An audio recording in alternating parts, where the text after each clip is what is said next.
tenho muito carinho em estar aqui com vocês, sentindo muita falta da Júlia, porque ela nem saiu da escola ainda, portanto não tem vindo participar do programa. Mas, gente, eu estou muito feliz. Vocês aprenderam a interagir com o programa Conexão Mulher pelo WhatsApp. Eu tenho ainda mensagens para comentar com vocês das nossas amigas que, ai, que coisa boa, elogiaram, falaram que nós precisamos ter programa por 1 hora. Está muito gostoso poder saber o que você espera do programa Conexão Mulher, tá? A minha maquiagem hoje feita pela Grazi, meu cabelo foi fashion cabeleireiro e a minha unha, cabeleireiros, e as minhas unhas também, tá? Minha roupinha, bom, os acessórios sempre Suzana Biju, macacão é da Flor de Lis e hoje não temos o bolo da bolaria, mas temos as flores de Guaru Garden. Gente, olha que lindas flores que a Juliana e o Tiago da Guaru Garden nos mandou. Olha, até com borboletinha. Ju, obrigada, viu, amor? E rosas para que nós possamos presentear. Quer colocar o endereço Guaru Garden? Pode colocar. Isto. E rosas para nós presentearmos as nossas convidadas. Meninos, eu vou me sentar, porque hoje o assunto é picante, muito interessante, e eu estou adorando conversar com esta querida, que vocês vão conhecer e vai aprender um pouquinho. Gente, eu vou me sentar. O tema do programa hoje é traição. Mas nós vamos falar da traição de vocês, meninos, a traição masculina. Eu tô vendo aqui atrás das câmeras os meninos falando, não, nós, Pois é, então eu quero apresentar para vocês uma jornalista especializada em educação sexual e que tem um monte de coisa para compartilhar com vocês que eu estou aprendendo e vocês também vão aprender sobre o ser humano masculino, estes homens que nós não vivemos sem, mas que são muito safadinhos. Eu quero apresentar para vocês Cléo Francisco. Querida, seja muito bem-vinda. Eu que agradeço o convite, é um prazer estar aqui, viu? Que bom. Deixa eu perguntar, Audrey, a voz da Cléo tá bem? Será que os nossos amigos estão ouvindo ou ela precisa falar um pouquinho mais alto? Falar um pouquinho mais alto? Tá? Tá bom. Então fala um pouquinho mais alto. Vou falar. Cléo, diga. Que bom ter a oportunidade de trazer você para participar do programa e principalmente para falar deste tema. Porque assim, nós mulheres temos um preconceito muito grande, não é verdade? Sim. Nós somos preconceitos, você diz com relação a falar sobre traição? A falar sobre traição. Eu não sei se é um preconceito, mas é um tabu falar sobre traição. Um tabu? Né? É um tabu falar sobre traição. Pra você ter uma ideia, tem um site que veio para o Brasil em 2011 e ele está querendo procurar patrocinadores. É um site que bombou, é um site para cadastro de pessoas que queiram ter relações extraconjugais. Né? É um site só especializado nisso. E ele não consegue patrocinadores. Tentou já times de futebol, escolas de samba. Ninguém ele quer tem se meter nessa muita história. grana para gastar em patrocínio, mas não consegue que as pessoas entrem nessa brincadeira. Nessa parceria. Não querem ver o nome vinculado a um site de traição extraconjugal. Né? Então, assim, a gente é moderno até a página 2. Eu sempre costumo dizer que o brasileiro não é tudo isso. Essa liberdade toda que se fala não é verdadeira. Eu acho que a gente tem muito de hipocrisia. E a traição assim, sabe-se que as pessoas traem. Né? Uhum. E todo mundo adora saber quem foi que andou jogando água fora da bacia, que eu estava te comentando, né? Semana passada, o Aue, a grande história, foi o flagra do Marcelo Adnet, que é aquele humorista da Globo, que foi foi flagrado beijando uma loira no Rio de Janeiro, sendo que ele é casado com uma outra figura conhecida, que é a Dani Calabresa, e foi o bafafá da semana. Né? E todo mundo querendo saber o que foi que aconteceu, se eles vão ficar juntos, se ela vai perdoar, se ela não vai. Mas porque eu trabalhei em entretenimento há muito tempo. Eu cobri algumas dessas histórias. E desperta muita atenção essas coisas dos famosos, o que os famosos fazem, porque tem a ver com a vida real. Verdade. Né? É aquilo que a gente estava brincando, que eu comentei com você lá fora. Chifre é que nem a linha do Equador. Você nunca viu, mas que está lá, tá. Então, assim, as pessoas sempre ficam meio ressabiadas, ou de serem traídas, ou de repente de elas terem desejo por alguém e não concretizar, porque socialmente não é aceito. Né? Então, traição é um tema que suscita muita curiosidade. Verdade. E sempre dá holofote, chama atenção. É pauta para muitos. Nossa, eu já fiz muita para muito jornal, para muitos programas. Sim. Mas eu não digo nem o que é que nós vamos falar hoje, mas essas situações, né, de flagrantes com personagens, então. Sim, quando você ouve falar que um famoso traiu a esposa, que eles estão se divorciando por isso, chama atenção porque são famosos, mas são famosos tendo os problemas que todo mundo tem. Entendeu? A gente acaba projetando isso, né? Então chama a atenção. E no dia a dia, a traição é uma coisa que acontece, e hoje até mais, eu acho que com a inserção da mulher no mercado de trabalho. Sim, autonomia, né? Eu acho que a mulher é mais independente economicamente. Eu não acho que ela seja autônoma ainda. Financeiramente. Ela é financeiramente independente, mas ela não é autônoma. Eu conheço um caso, por exemplo, de um economista, consultor de finanças, ele tem uma cliente que ela fala para ele não contar para o marido que ela ganha mais para o marido, porque senão o marido vai ficar deprimido e vai ficar constrangido. Então, para você ter uma ideia.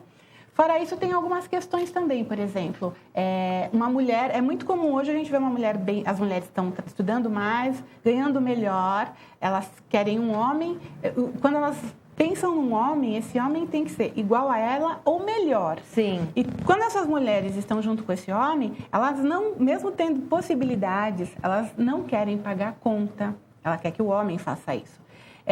Mesmo tudo sendo equilibrado, elas ainda dão para o homem algumas obrigações que você fica discutindo hoje em dia. Há uma discussão de se isso é legal ou não, se hoje em dia seria uma coisa interessante. Não é direitos iguais? Uhum. Então, por que que eu, como homem, se a gente ganha a mesma coisa, por que que eu tenho que pagar a conta toda? Por que que simplesmente... Mas se você falar isso para essa mulher, ela não, peraí. Quem vai pagar é ele é o homem da relação. Você entendeu o que eu quis dizer sobre independência e autonomia? Autonomia, entendi. Então, com a gente certeza. está ainda num processo, mas a liberdade feminina aconteceu há muito pouco tempo. A pílula anticoncepcional, que foi o que liberou a mulher da questão da gravidez, que a mulher não tinha controle sobre o seu corpo, Sim. Tem 60 anos. Então, é muito pouco tempo se você pensar na história da humanidade. Eu acredito que muita coisa ainda vai mudar com a mulher tendo mais autonomia e exercendo também essa autonomia. A gente estava falando, por exemplo, as mulheres hoje estão engravidando muito mais tarde. Optando por isso, ou deixando para fazer tratamentos para depois dos 40, 45. E a ciência vai se adaptando às mudanças sociais. E as coisas vão meio que... né? Então, muita coisa ainda pode acontecer. Mas a mulher ela tem mais independência econômica. Mas a autonomia eu ainda discuto. Entendi. E aí, você comentou comigo que você tentou desvendar os motivos que levam os homens a trair. E a que conclusão você chegou?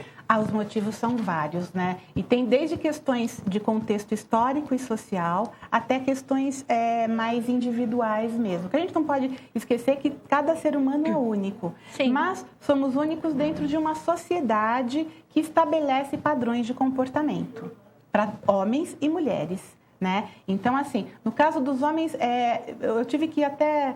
falar um pouco sobre a formação do casamento, fui até a Idade Média, ver a questão do casamento. Você tem uma ideia? O casamento ele só se tornou um sacramento no século XIII.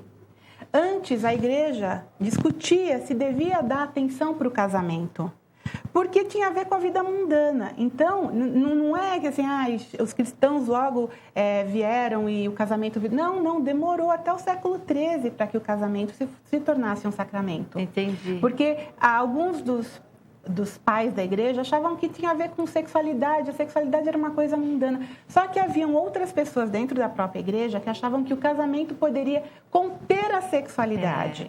Então, assim, você conteria e também teria filhos, seria para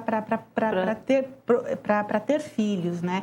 Então, a procriação para preservar também a herança familiar. Exatamente. Só que também se estabeleceu aí duas coisas no século XIII. A indissolubilidade do casamento, ou seja, até então, um homem que casasse com uma mulher e essa mulher fosse ou infértil ou o contrato não fosse celebrado, não fosse cumprido, porque os casamentos aconteciam mais por uma questão política também. Não era todo mundo que casava. Né? Então, se casava para celebrar alianças, para fechar alianças. E se essas alianças interesses. E se isso não fosse cumprido e não tivesse filhos, o homem podia repudiar a mulher, ela ia para um convento e a fila andava para ele. Né? Então, a igreja não gostava dessa figura do repúdio. Então, também ficou instituído a indissolubilidade do casamento. É assim, casou é para sempre. Então, aponto só se o homem morresse, a mulher era enterrada viva porque ela não podia prevalecer. Tem uma história dessas. Eu não vi nada sobre isso. Sim. Mas assim, eu sei que aqui no Brasil, logo no Brasil colônia, a mulher que se casava, ela costumava usar preto.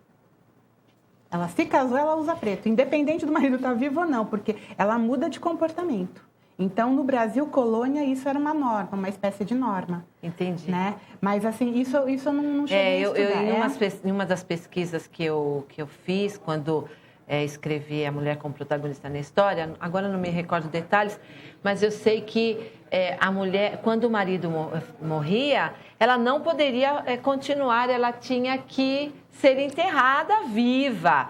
Quer dizer, então, ela não poderia dar continuidade à vida dela. E eu acho que é um absurdo, né? Pois é, mas eu acho que isso vai bem na linha que diz, que bem naquela linha onde o homem tem mais importância que a mulher. Se ele não está presente, ela não tem porquê. Tá? Então, mas eu estou te contando essas histórias, por exemplo, a igreja definiu regras.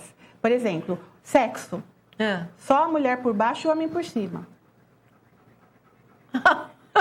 Aí tinha gente que discutia se, em caso de o homem ser obeso, se a mulher poderia, pelo menos ela, ficar em cima e ele por baixo, para facilitar. Se discutia coisas como essa. Ela não morrer afogada. Se discutia coisas como essas. Entendi. Então, mas assim, era o que tinha a ver a cabeça. Então, isso, por exemplo, se estipulava os dias do ano que se poderia fazer sexo.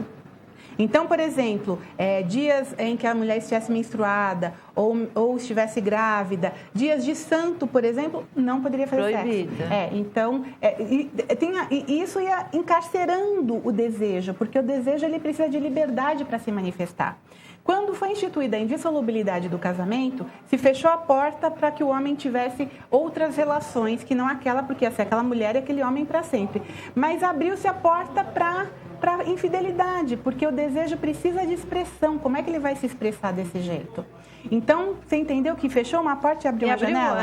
Entendeu? Então, criando um problema maior. E há um estímulo, né?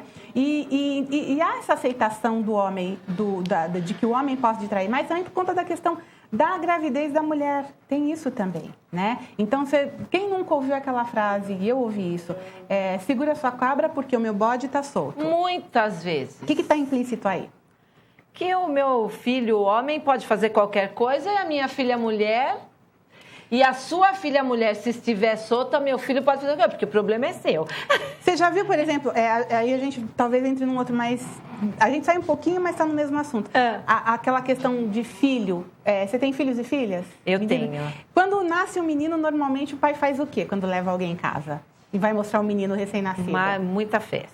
Muita festa, mas o que ele faz? Ele pega a criança, tira a fraldinha, olha que lindo, olha que maravilha, e não sei o quê. Já viu alguém fazendo isso com uma menina? Não. Já viu algum pai falando assim, olha que menina linda, olha que genitais lindos? Não. Até, inclusive, isso é uma construção social, é o que se acontece. Uhum. E isso eu acho que leva, uma das coisas que acaba levando também, a mulher a não ter a intimidade com o corpo dela que o homem tem com o corpo dele. É verdade. Se você parar para pensar, a relação do homem com o pênis é totalmente diferente da relação que a mulher tem com o genital dela. Muito. O homem tem o pênis como uma entidade, é o amigão, é aquele cara companheiro que tem que estar feliz para eu estar feliz também, né? E a mulher? Nós escondemos. Nós deixamos bem escondidinha. Porque você ouviu quando você era pequena sua mãe falando, senta direito, fecha sua perna, a calcinha aparecendo. É verdade. Você vai pensando nisso, você chega à conclusão, você vai crescendo. É proibido. Não, aquilo aqui é a zona negra, ninguém põe a mão. E assim, e isso você leva até, algumas pessoas levam até o fim da vida. É verdade. Entendeu? E a mulher não se explora sexualmente, o que também é um problema em termos de sexualidade, de expressão da sexualidade. Mas vamos voltar para a traição. Pra traição, isso. Então, assim, a gente tem essas questões que diz que o homem pode muito mais, é socialmente mais permitido ao homem trair do que a mulher. E isso são ecos que a gente tem até hoje. Então, tem isso de fato. A mulher nunca pode trair tanto. Segundo os dados do estudo Mosaico, hoje em dia, foi feito em 2008 uma pesquisa sobre traição. 67,8% dos homens assumiram que já traíram alguma vez, contra 42% das mulheres. Os homens traem mais. Mesmo, né? Então, tem isso. Tem a questão do amigo. O amigo é muito importante, porque os homens competem muito entre si. Então, assim, teve uma antropóloga que fez pesquisa com homens sobre com quantas mulheres eles já saíram. Então, os homens sempre falavam, umas 30, umas 40, mais de 100, menos de 20. Mulher era assim, 3, 4, 5. A que falou mais tinha 17.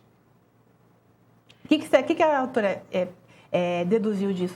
Que para o homem é muito importante o amigo, porque quando ela falava mais de 40 quanto? Menos ou mais de 40? Não, é pouco. Não, é muito. Não, meu amigo já saiu com 100. Meu amigo já fez. Então, faz uma analogia, porque achando que o amigo é muito mais galinha do que ele, que o certo é isso. Também é uma outra coisa. Masculinidade é sinônimo de pegar muita mulher, né? De virilidade sexual. Entendeu? Que não é, né? Mas tem uma questão também. Esse é um mito que... Pro homem, que também ajuda ele a formatar. Puxa, eu sou homem, a mulher me deu mole, eu fui lá. Sou homem, né? A mulher não precisa nem dar mole. É mulher, ele vai lá. Entendeu? Então, tem isso. Tem essas questões, então, de fundo histórico, social. Tem também aquelas questões que eu te falei. Sempre falam da testosterona. O homem tem mais... Não, é fato. O corpo masculino produz mais testosterona. É fato. Mas, assim, ele só tem um desejo mais estável. Quem decide com quem ele vai para a cama é o cérebro dele, não é a testosterona. E aí a gente entra naquela questão. De repente, o que pode, aí a gente vai particularizar. O que pode levar um homem à traição? Uma hipótese. Por exemplo, esse homem, ele tem mais testosterona, ele tem mais desejo, ele está casado com uma mulher que acabou de ter um bebê. A mulher que acabou de ter uma criança, ela vai ter mais produção de prolactina, que vai inibir o desejo sexual, porque ela vai estar mais... A natureza é sábia, ela vai estar mais focada na criança. E aí esse homem pode se sentir, às vezes, à margem desse relacionamento. Isso pode causar alguma coisa nele interiormente. Esse homem trabalha. Aí no trabalho ele interage com outras mulheres, algumas mais interessantes. E aí vem um dado importante nos dias de hoje para trazer a questão da traição para o dia de hoje. A gente tem, é sabido, é fato, pelos números do IBGE de 2012, que existe no Brasil 5.200.000 mulheres a mais, acima dos 25 anos. É fato. É verdade, minha amiga, não tem homem no mercado. Algumas mulheres mentira. Para um homem. Tem 5.200.000. E assim, numa sociedade que tem incentivado que a mulher seja mais agressiva de várias formas. No estudo, no trabalho e até sexualmente. Então, assim, veja, não estou dizendo que todos os homens, que hajam 5.200.000 traidores. Não. Mas assim, há um contingente de mulher com uma demanda de afeto, de carinho, de expressão da sexualidade. É um fato que não pode ser descartado também, né? E aí, eu vou te fazer uma pergunta, nós vamos pedir um breve intervalo, mas eu quero que você me responda o seguinte. Existe um perfil de homem traidor? Tenho 3. Então, um breve intervalo e a gente já volta. Dá para soltar o intervalinho? Dá para soltar o intervalo? Já voltamos, que eu quero saber o perfil do homem traidor. Ui!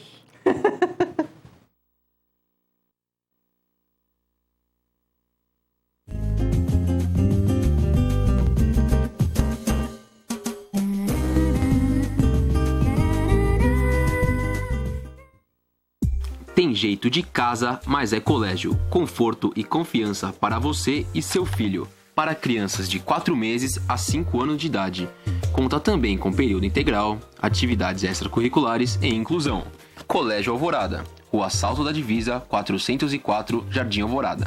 Telefone 3867-5065.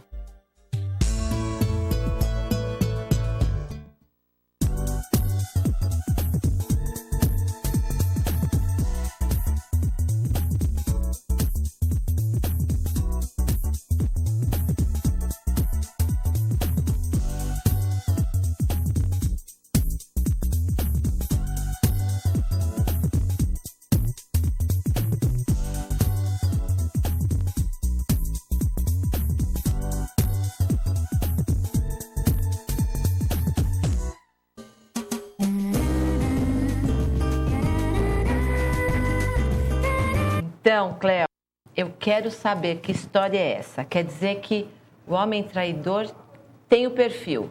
Conte pra gente. Na verdade, eu acabei, da minha pesquisa, elaborando 3 perfis. Tem o homem fiel, o homem infiel, mas que sente culpa, e o homem infiel que não tem culpa nenhuma.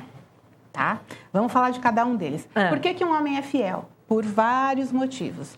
Entre eles, porque ele ama a esposa, mas não só isso.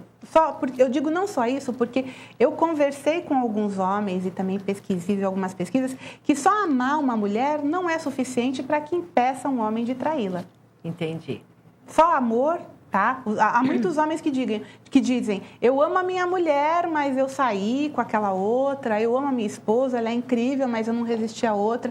Então, assim, amor não blinda contra a traição, tá? Eu costumo dizer que esse homem, além de amar a esposa, ele também honra muito o compromisso, aquela linha, aquela parte no Código Civil, porque está no Código Civil, que é dever dos cônjuges a fidelidade mútua, né? E eu vou dizer mais uma coisa, isso acontece porque monogamia não é uma coisa natural. Pois o que não quando você impede me falou uma pessoa, isso... O que não impede uma pessoa de cumprir esse compromisso de monogamia. Mas no mundo animal, a monogamia é exceção, não é regra. E nós somos animais. Muito mais do que a gente assume. Muito mais do que nós assumimos. É verdade. Entendeu? Então, assim, esse homem fiel, ele pode ser fiel também por isso, porque ama a esposa e ama o compromisso. Ele também é leal ao compromisso, entendeu? Porque são coisas diferentes. Fidelidade e lealdade, ele é leal também. Mas ele pode ser fiel simplesmente por preguiça, né? Como eu te falei, porque uma mulher às vezes já dá bastante trabalho. Não vou perder tempo de procurar outro e ter trabalho, mais dor de cabeça, né? E o terceiro? Pode ser também esse homem fiel por uma questão de herança cultural. Aí a família é uma família que sempre que gostou disso, cultivou isso, e ele acaba assumindo essa monogamia sem pensar muito. Mas não é assim. Um homem que é fiel não é necessariamente porque ama. Tem isso. E um homem que é infiel não necessariamente deixa de amar a esposa. Aí tem um infiel com culpa, que é aquele cara bem casado, que gosta da esposa, a esposa é tudo para ele, mas de repente por uma circunstância como essa que eu te falei do homem, que a esposa acabou de ter um bebê, e aí ele se sente à margem, porque ela não dá muita atenção para ele, e aí ele entra um pouco em crise, e aí tem aquela gostosa do escritório que dá mole para ele, e os amigos que ficam, e aí como é? Aí ele pode, de repente, isso pode acontecer também, só que esse homem muito provavelmente vai ter uma culpa. Ele pode vir a ter uma culpa. E não quer dizer que ele não vá fazer novamente ou que ele obrigatoriamente vá fazer depois. Mas, assim, é um homem que não se sente bem confortável com a ideia. Ele faz, mas não é confortável. E isso acontece por vários motivos. Ou por uma questão de estar se sentindo uma crise pessoal, ou uma crise no próprio casamento. Entendi. Entendeu? Que acontece. Que pode acontecer. Ele em pode todo fazer relacionamento. Isso. E não é sinônimo de falta de amor à esposa. Talvez o relacionamento passe por um momento de turbulência, entendeu? E tem um infiel sem culpa nenhuma. Que é aquele homem que ama a esposa é uma mulher legal, ele tem uma vida sexual prazerosa, ela é uma mulher bonita, cuida bem dos filhos, mas esse homem não consegue deixar de olhar para o lado. E esse homem, normalmente, ele tem regras que ele cumpre, que é para fazer a traição direitinho, viu? Ah, é? Tem. Puxa, nós não vamos ter tempo de contar tudo isso.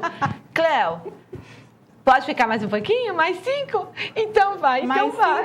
Então, assim, olha, esse homem que é infiel e que não tem culpa, ele acha, inclusive, que essas infidelidades ajudam ele a manter o casamento. Então, a mulher acaba sendo também beneficiada com a traição dele, na cabeça dele. Entendi. Tá? E esse homem, ele vai tomar muito cuidado porque o casamento é importante para ele. Só que ele, para manter o casamento, vai ter de ser o melhor marido do mundo. Ele vai procurar se dedicar e ser... Vai lembrar de todos os aniversários, vai lembrar do aniversário da esposa, de casamento, do primeiro beijo, do namoro, vai ser um pai presente, um marido carinhoso, vai ser sexualmente ativo e vai tomar cuidado com os relacionamentos dele, de não se relacionar, por exemplo, com mulheres do círculo de amizade dele. Para não correr nenhum risco. Para não correr nenhum risco. E ele vai ter muito para ele manter essas duas vidas. E isso é um dos perfis, não estou dizendo que todos os infiéis sem culpa agem assim, mas é assim, é um padrão, meio que um modelo. Tem, é claro, cada ser humano é único. Cada um tem sua forma de agir, mas é um padrão. E aí esse homem vai tomar cuidado para que essas duas vidas nunca se cruzem. E esse homem também, ele tem um prazer muito grande, que é aquele da sensação de que ele controla essas duas histórias. Ele controla a vida dele. Nós ouvíamos muito essas histórias de caminhoneiros, né? Que nas viagens tinham outras esposas em outros municípios. Marinheiros, profissões onde o homem tinha que andar muito, né? Algumas profissões acabam tendo esse perfil de homem traidor, né? Essas profissões normalmente acabam se encaixando nesse perfil, né? Tipo, ele tem possibilidades e essas mulheres nunca vão se encontrar. Alguns até fazem famílias, né? Mas, assim, esse perfil de infiel também tem outra coisa. É um homem que não pode... assim, a ideia é que o caso seja só um caso. A esposa é oficial e é quem ele ama. Isso é bem claro na cabeça dele. Até, como eu disse, mais óbvio que há casos em que, assim, as coisas saem do controle. Saem do controle, né? Fogem. Olha, Cleo, eu quero te pedir, diante dos nossos telespectadores, que você volte. O maior prazer. Porque realmente... Os meninos ficaram assustados, né? Nós estamos entregando vocês. Eu quero que você volte, porque este assunto tem muito mais o que ser desvendado. Suas considerações finais, apareceram seus contatos, apareceu... direitinho o seu. Inclusive, que eu achei muito legal, aquele... blog. O blog. Eu tenho um blog chamado Amor, Sexo e Muito Mais, .wordpress.com. E eu tenho muitos posts que eu coloco falando sobre isso. E eu só queria dar uma dicasinha, assim. As mulheres, às vezes, ficam meio deprimidas porque descobriram que o marido está traindo, que o marido tem outro, assim. E, mais uma vez, a questão da cobrança da mulher, porque ela vai se sentir incompetente para manter o marido sem trair. Assim, o que eu vejo é que as mulheres tinham que ser um pouco mais leves sobre esse assunto. Elas se desesperam e se cobram demais. Às vezes, óbvio que num relacionamento a gente precisa de 2 para dançar o baião. Isso é fato, tá? Meu pai sempre dizia isso. Mas as mulheres se torturam muito com isso. Eu acho que está também na hora das mulheres serem mais leves com relação a esse tema. Maravilha. Eu não vou conseguir ler as mensagens, mas Lúcia, Roseli, Monique, beijos por ter escrito as mensagens. Amanhã eu trago, tá? Amei estar com você. Foi muito legal. E agora eu fiquei mais curiosa, quero saber muito mais sobre isso. Vamos programar para você ver? Claro, com o maior prazer. Eu venho com o maior prazer, sim. Agradecendo a todo o carinho que nós recebemos de vocês. A Alice, essa querida. Eu posso terminar o programa em pé? Eu vou trazer a Alice aqui. E duas visitas que vocês já conhecem, mas que eu quero que nós possamos encerrar o programa com vocês aqui. O Jorge e a Pérola, essa querida. Pérola, vem aqui, vem cá. Alice, eu quero você aqui. Nós vamos encerrar o programa com esses queridos que vieram nos visitar. Que gostoso. Que é sempre muito bom receber visitas. Pérola, vem. Alice, fica aí. Não tá com medo da Pérola não, né? Gente, muito obrigada. É bom estar todos os dias com vocês. Nós temos visitas lá também, Jorge? Quem que tá lá? O André. O André? É de onde? É um amigo meu que quer conversar com você, tem um programa de rádio, de samba. André, beijos para você. Daqui um pouquinho a gente conversa, tá? Beijos para vocês. Espero vocês amanhã. Meninos, obrigada. Obrigada pelo carinho, pela audiência. Eu adoro vocês. Amanhã, 14 horas, canal 3 da NET.